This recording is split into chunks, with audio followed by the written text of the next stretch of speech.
Security Council sanctions resolution on North Korea has hit a snag due to Russian intervention. The draft may still be adopted later this week. North Korea claims that 1.5 million students and laborers volunteered for military service during a student rally in the latest blast of state propaganda. And the former residents of the first foreign correspondent to break news of Korea's March 1st independence movement will be designated as a cultural asset.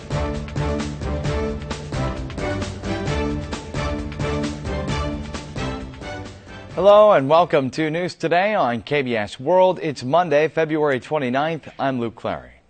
The UN Security Council sanctions resolution on North Korea has hit a snag. Though the motions seem to have had a smooth path, progress has stalled with Russia's intervention. The resolution draft may be adopted later this week, not on Tuesday as first planned. A source inside the United Nations said that the plenary meeting of the Security Council, held to adopt a sanctions resolution against North Korea, will possibly take place on Wednesday, March 2nd, local New York time. That means the resolution will not be passed on Monday as expected. Russia is blamed for the stalled process. Among the 15 Security Council members, Russia is the only country that still has not approved of the resolution draft. Russia keeps repeating that it needs time to review the draft. Washington is trying to persuade Moscow by explaining how effective the resolution is and how it came to convince Beijing into accepting the resolution. When people see the terms of the resolution and the robustness of the pressure and the measures that people didn't even dream possible, they will understand why it has taken 7 weeks to put such a resolution together and before the Council. Japan and European Security Council members are urging the Russians to hurry, claiming that the longer the resolution stays pending, the more Security Council's authority will weaken. Top nuclear envoys of South Korea and China met in Seoul Sunday and agreed that North Korea needs to change its ways. China also promised to fully implement the UN Security Council sanctions resolution on North Korea. China's chief delegate to the six-party nuclear talks, Wu Da-wei, on his first visit to South Korea in 5 years, visited the foreign ministry on both Sunday and Monday to continue discussions between Seoul and Beijing. Wu's itinerary includes a courtesy visit with South Korean Foreign Minister Yoon Byung-se and lunch with Vice Foreign Minister Im Sung-nam. Earlier on Sunday, during talks with his South Korean counterpart, the Chinese envoy supported the new UN resolution on sanctions against Pyongyang and pledged full implementation. 我们一致支持联合国安理会针对朝鲜核试射星 Seoul and Beijing agreed that now is an important turning point in the 25-year-old North Korean nuclear issue, and that the North must make qualitative improvements in both its thoughts and actions.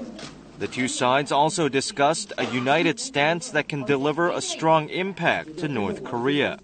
South Korea and China will continue a range of discussions on the nuclear issue and North Korea's future throughout Wu Da-wei's stay in Seoul through Thursday.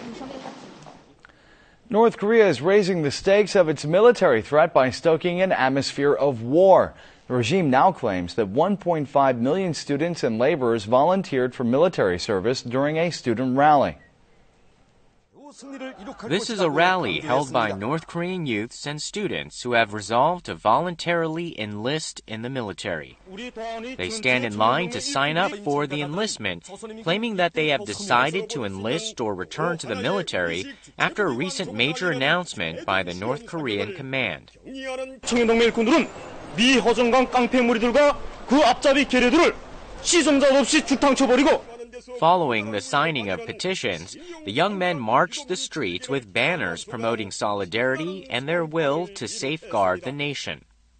A North Korean newspaper reported that 1.5 million North Koreans nationwide have signed up for voluntary enlistment in just 2 days since the announcement of the North Korean Military Command's statement.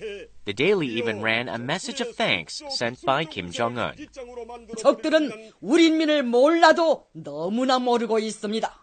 이런 위대하고 영웅적인 인민이 있는 한 선군조선은 오늘도 내일도 영원히 승리할 것입니다. Nodong Shinmun, which has been publishing scathing criticisms against the United States and South Korea, threatened to relentlessly punish its enemies if even one hair of the top leadership is disturbed. North Korea's media propaganda war keeps intensifying in order to raise tension levels and band its people against a common enemy. North Korea's propaganda heralding its voluntary military recruitment is nothing new under the Kim Jong-un regime. The North Korean government has stepped up its propaganda campaign with the impending global sanctions and the ruling Workers' Party convention scheduled in May. North Korea carried out shelling attacks in addition to a mine blast provocation last August. The regime then went on to declare a quasi-state of war at its frontline units. This footage was heavily broadcast at the time of these events. Students are shown signing pledges to join the army, holding rallies, and marching in the streets carrying red flags. The images are noticeably similar to broadcasts made in the north in recent days. 하루 동안에 전국적으로 100여만 명의 청년들이 인민군대에 입대, 복대할 것을 열렬히 단언했습니다. These developments are based on North Korean leader Kim Jong-un's announcement of propaganda guidelines in March 2013, in the wake of the North's third nuclear test. The regime issued an unprecedented state of Level 1 combat readiness and cranked up the wartime atmosphere. Kim ordered broadcasts of comprehensive news coverage regarding petitions filed by young students expressing their willingness to join the army. Kim also ordered that songs and poems promoting solidarity around the dear leader be broadcast extensively. These guidelines are being repeated every time the North launches a new provocation. Pundits say the guidelines have grown even stronger on this latest occasion amid the strongest ever UN sanctions looming on the regime and with the Workers' Party convention scheduled in May. The Little Ice Age was a time of global cooling around the 17th century when the average temperature worldwide fell by 1 degree. The artwork from that period shows us the severity of the freeze, providing important clues about climate conditions of that time. This painting features a village covered in white snow and people crossing over a frozen river. Men huddle around the fire behind youngsters in a snowball fight, and children enjoy sled rides on the thick ice. 여러 가지의 묘사로 보았을 때 두께감이 있는 얼음이 얼었던 것 같고요. 이런 것들이 어찌 보면 당시의 추위와 또 혹한을 알려주는. On a freezing winter day, tired hunters arrive at a village. The Little Ice Age was at its extreme in the 17th century, and artworks from that period featured the severe cold in its entirety. An analysis was done on 12,000 pieces kept at American and British museums. Researchers analyzed realistic landscape paintings since the 15th century. The study showed that 65% of the paintings done before the Little Ice Age featured blue skies, while 70 to 80% of the paintings done after the global freeze portrayed cloudy and cold weather. The main cause of the overwhelmingly gloomy climate depiction is the eruptions of major volcanoes during the Little Ice Age. Although there is no meteorological data from the period, studying the landscape masterpieces has provided a big help in unlocking the secrets of the Little Ice Age. As we approach the holiday on Tuesday, the government in Seoul City will restore the former residence of the foreign correspondent that first broke the news about Korea's March 1st independence movement to the outside world. The house will be designated as a national cultural asset. Albert Taylor was the first foreign correspondent to break the news of the March 1st independence movement held in Japanese-occupied Korea in 1919. His granddaughter, Jennifer Taylor, has recovered the house in Korea where her father and grandfather lived. The house is named Dilkusha, a Hindu word meaning an ideal world. I would be bringing this with me on my next trip. I didn't realize it would be so soon. Albert Taylor, an AP foreign correspondent, discovered the Declaration of Independence at the Severance Hospital in Seoul, where his son was born. He was the first to break the news abroad. When he came into the room and picked up my father and discovered the Declaration in my father's bedclothes. Until 1943, when he was banished from Korea by colonial Japan, Taylor continuously delivered news of the Korean people fighting for independence. Decades after the reporter left the country, his former home, Dilkusha, happened to be discovered by a film producer who was searching for new material. The government and the city of Seoul will designate the house as a national cultural asset and restore the residence to its original form by 2019, which marks the centennial of the March 1st independence movement. Each spring we observe Gyeongjip, or the day that frogs awake from their hibernation. It's still a week away, but there are reports that some frogs have already spawned in the south. Meanwhile, spring flowers are showing signs that they will soon burst into bloom. In a wetland on a side of Mount Mudong in the southern city of Gwangju, brown mountain frogs emerge from hibernation and come down to the waterside from the mountain. In a mating game, males try to attract females by inflating their vocal sacs to the full. The pond overflows with frog spawn. Eggs that were spawned 10 days ago have already turned into tadpoles. The tadpoles will become frogs in spring. A blooming Adonis flower, a harbinger of spring, shyly hides in a snowy mountain. It signals the arrival of spring despite the cold, unmelted snow. Liverleaf flowers, which resemble the ears of roe deer, have also begun to bloom in a sunny patch. Pyeongsan Parampot, or winter aconite flowers, boast their beauty. Camellias are in full bloom on a southern island. Camellias will reach their peak by mid-March on southern coastal regions, while other spring flowers will come to a climax by early April. With spring just around the corner, the music scene is heating up. Some talented and seasoned singers will make a comeback to the pleasure of music fans. We have this and more coming up in today's entertainment news.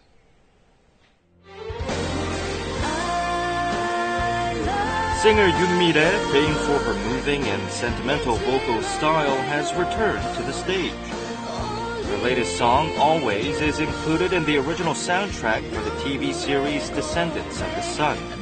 Blending a 20-piece orchestra and acoustic piano, the song has filled high slots on various music charts, complementing the popularity of the TV drama.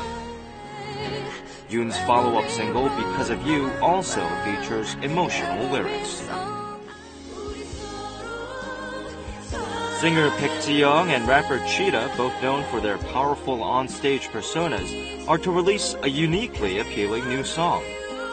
In teaser videos, the two singers can be seen performing a softer ballad and rapping style than they are known for, raising expectations among fans. Singer Im Jung-hee is to return with new music produced in collaboration with an internationally renowned composer. The new single album contains music composed by Soul Shock, who previously worked with famous singers such as Whitney Houston and Madonna. Im herself also participated in writing the lyrics.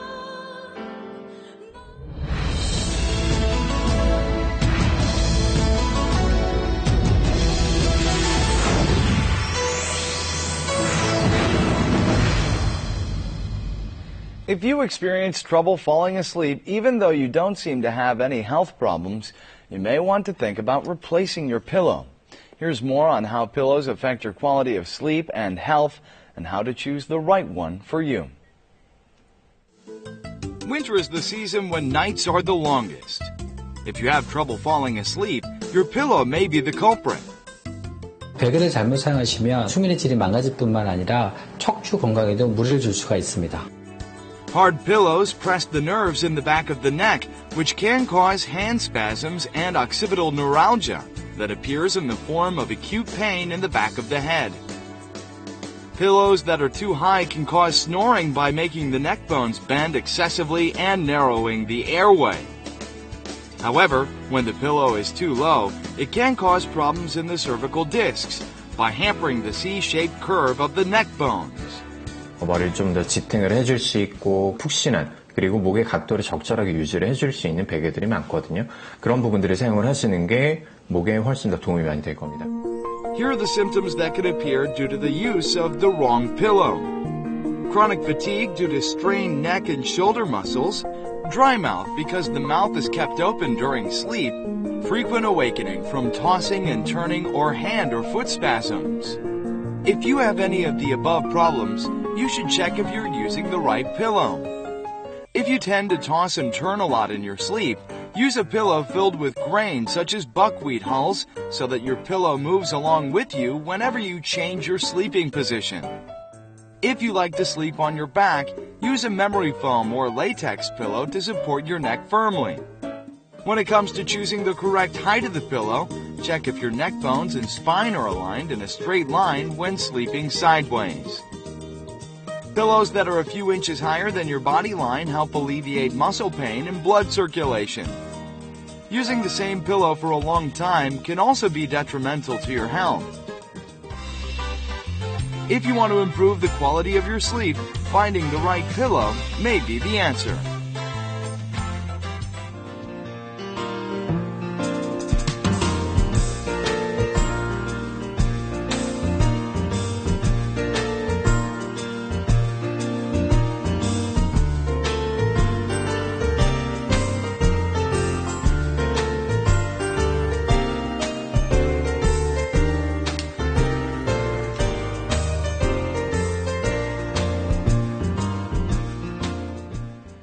And now we'll take a look at the markets, followed by the world weather.